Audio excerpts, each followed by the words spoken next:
Friday, everybody, and welcome into Buckeye Friday on the Buckeye Blitz. Just wanted to take a couple minutes because, as you guys know, there's a lot going on this time of year with the coaches, with the transfer portal, with early signing day, and thought it would be good to just kind of put some information out there. So I've been working slowly, methodically through what's going on with our NIL collective, so the 1870 Society and the foundation. And as you guys know, I've been a big proponent of both over the last year or so.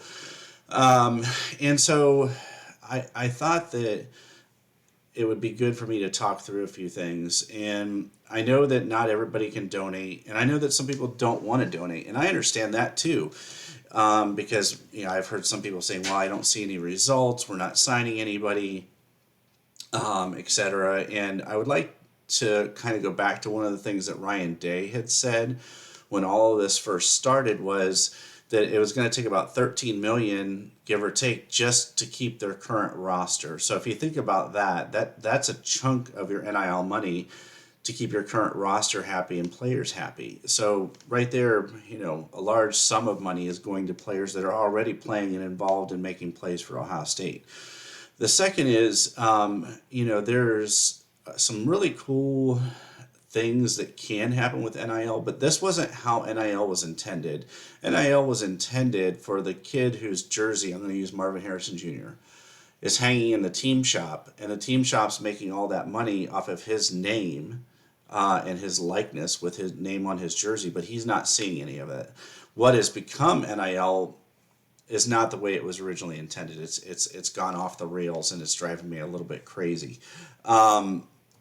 So I want you to keep that in mind. Now, the other thing is I've seen a lot of back and forth about the foundation and the 1870 Society and the difference, and I'm still working through all of that and trying to understand all of that. So I know that the foundation is a nonprofit, and you can actually use that as tax deductible if you would donate enough. I don't know what the amount. I don't know any. I'm not a tax expert. And that the 1870 Society is, I don't want to call them for profit, but they aren't a nonprofit, and I'll say it like that. And so I kind of decided to do recurring donations to both because I don't really know.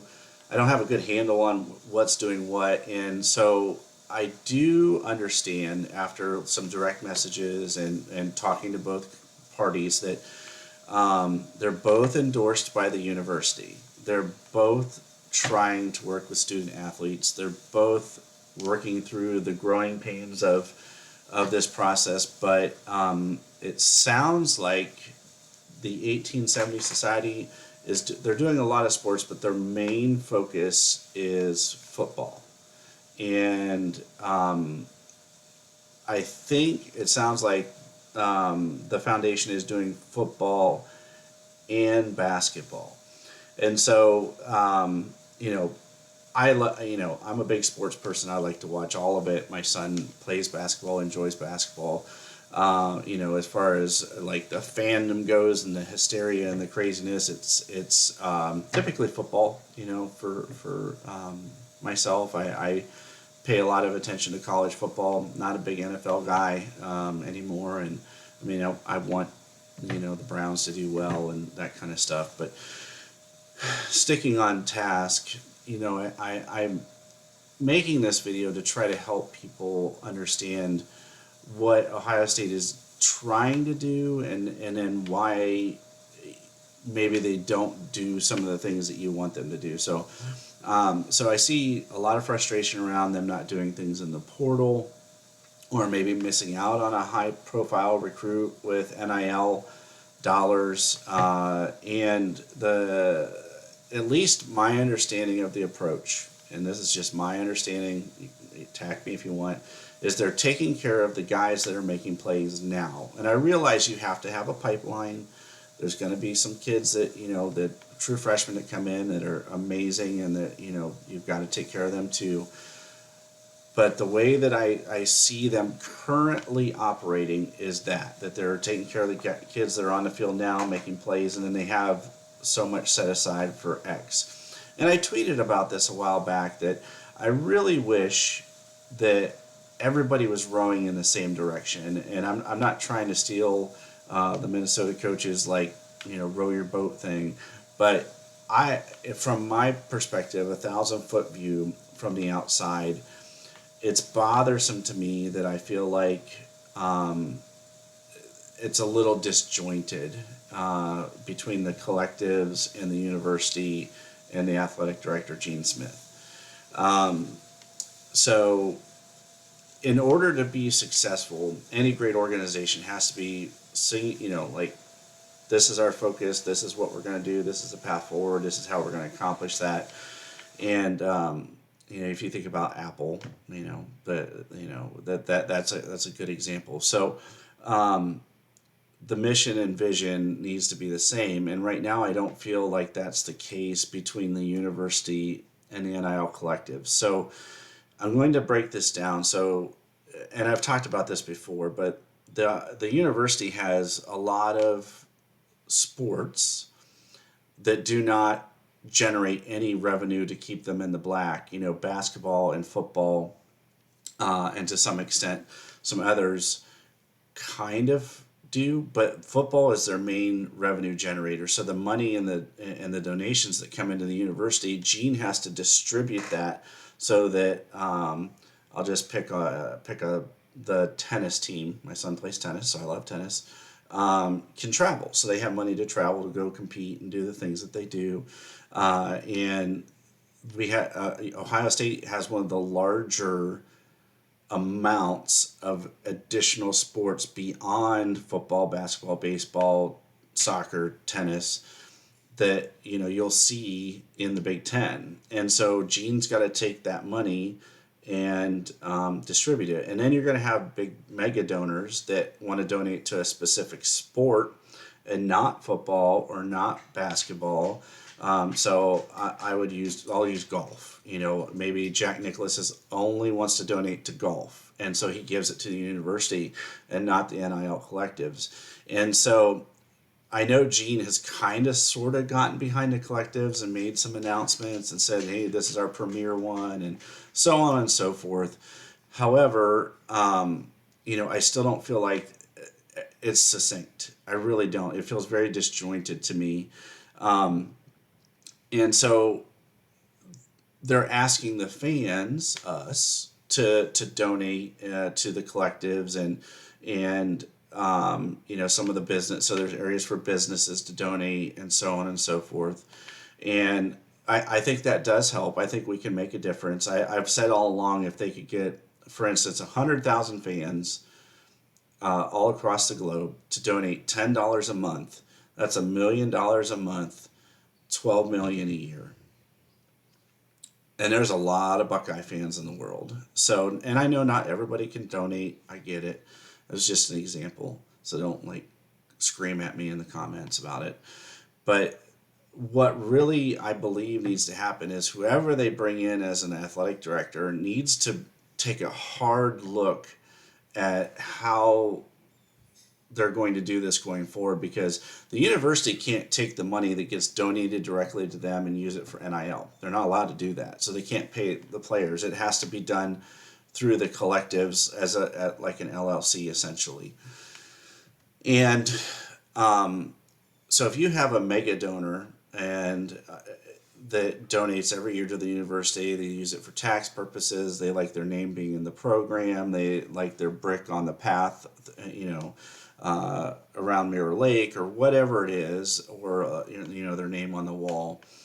And that's some of those folks, that's important to them. And I've tweeted about this too, where those folks are part of the older generation. I call them the sit down crowd at football games. When you stand up to yell, they don't like it very much if you are standing.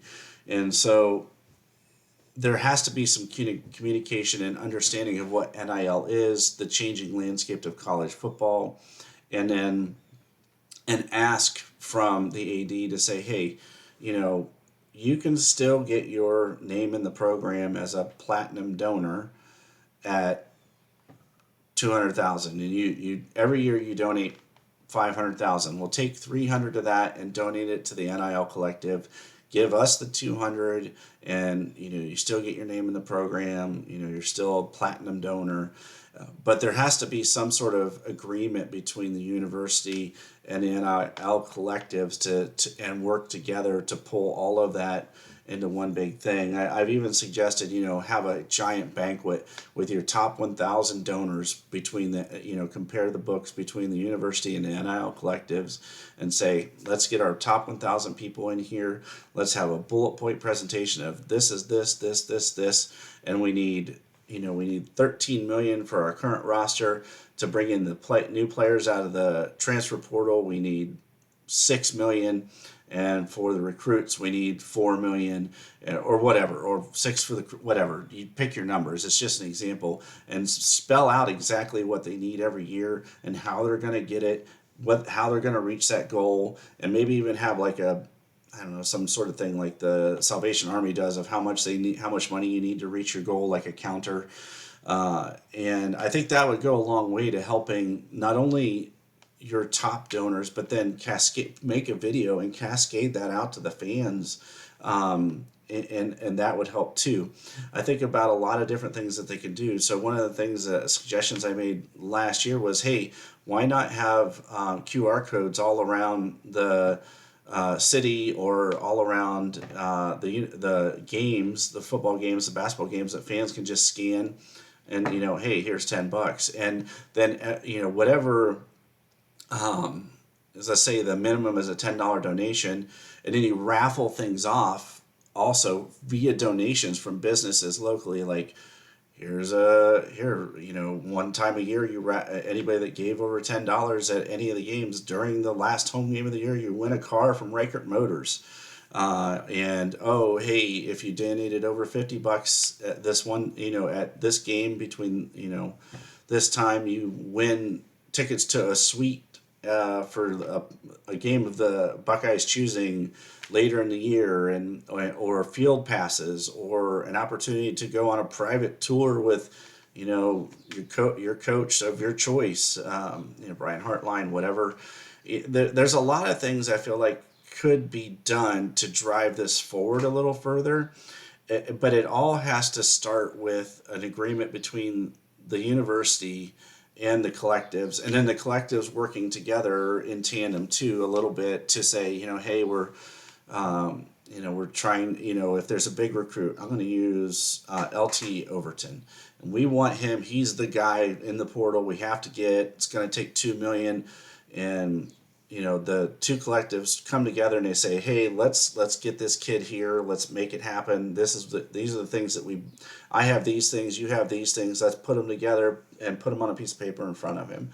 And so those are the kind of things that, I know that we all have ambitions and goals and dreams, and I understand that, that's, maybe in the real world that doesn't work, and maybe I'm just some guy who, has ideas of the way that he wishes things would work, and that's fine too.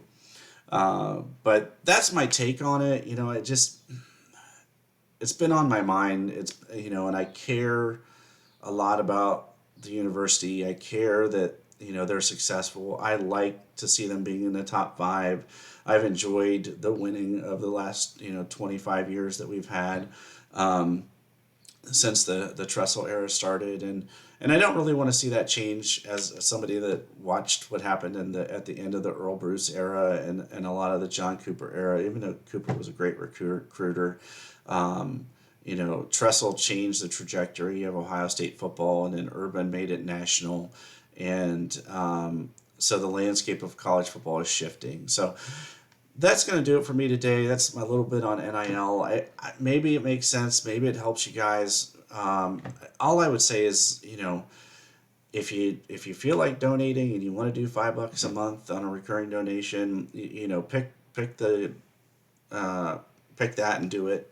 I think it makes sense. As I said, 100,000 people times $10 a month is $1 million a month, and $12 million a year. Would help a lot. So, I think that it'd be cool to do a contest and some of the other things that could be done at the university. I don't know, what else to say other than that. So have a great weekend. Thanks for listening. I really appreciate you guys, and if you don't agree, cool, I understand. If you don't like NIL, cool, I understand. If, none of this matters to you at all, cool, I understand. The best thing about sports is that we can all root for the same team, but we can all have differing opinions. And I always tell my friends that because I remember in the early '90s, the late '90s, Tim Couch and Kelly Holcomb debate, and then all the way to Manziel and so on and so forth. So the debate about McCord and Brown this year, and so that's the great thing. We're a passionate fan base. We love our football team. So yeah, you guys have a great weekend. Thanks for listening. Take care of yourself. Enjoy the holidays, and until next time, we'll see you. Go Bucks.